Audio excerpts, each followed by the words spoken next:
আসসালামু আলাইকুম প্রিয় ভিউয়ার্স। আরও একটি নতুন রেসিপি দেখার জন্য আমি সাকিব আপনাদের সবাইকে স্বাগতম জানাচ্ছি।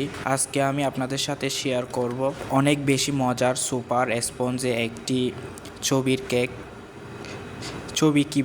ছবি দিয়ে কিভাবে কেক তৈরি করবেন আপনাদের দেখাবো। কেকের বেস তৈরি, ডেকোরেশন, ক্রিম ব্যবহার, টিপস সব কিছু শেয়ার করব আজকের এই ভিডিওর মাধ্যমে। তো যদি আমার ভিডিওতে বা চ্যানেলে নতুন হয়ে থাকেন সাবস্ক্রাইব করে রাখবেন পরবর্তী ভিডিও পাওয়ার জন্য। সো গাইস, দেরি না করে চলে যাওয়া যাক ভিডিওর মূল পর্বে।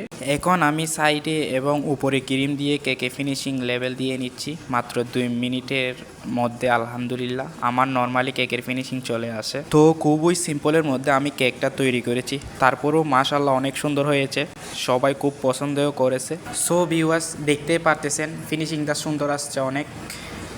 আসলে আমি খুব সিম্পলভাবে কেকটা ডেকোরেশন করেছি, আলহামদুলিল্লাহ সবাই খুব পছন্দও করেছে, খুবই মজাদারও হয়েছে। এখন আস্তে আস্তে ছবিটা বসাচ্ছি কেকের উপরে খুব নর্মালের মাধ্যমে। এখন আমি নজলের সাহায্যে একটা বর্ডার দিয়ে দিচ্ছি। তো আমি সাইডের কালোটা দেখা না যাওয়ার জন্য জেলি দিয়ে দিচ্ছি একটু একটু করে। সব কিছু সাদার মধ্যে হবে। এখন লোগোটা বসাচ্ছি আস্তে আস্তে। লোগোটা একটা পুলিশের লোগো, এটা সৌদির পুলিশ, সৌদিয়াতে। আমার এই সুন্দর কেকটা তৈরি হয়ে গেল, দেখতেই পাচ্ছেন ভিউয়ার্স কত সুন্দর হয়েছে। যাই হোক, রেসিপিটা ভালো লাগলে আমার চ্যানেলের সাথে থাকবেন। আল্লাহ হাফেজ।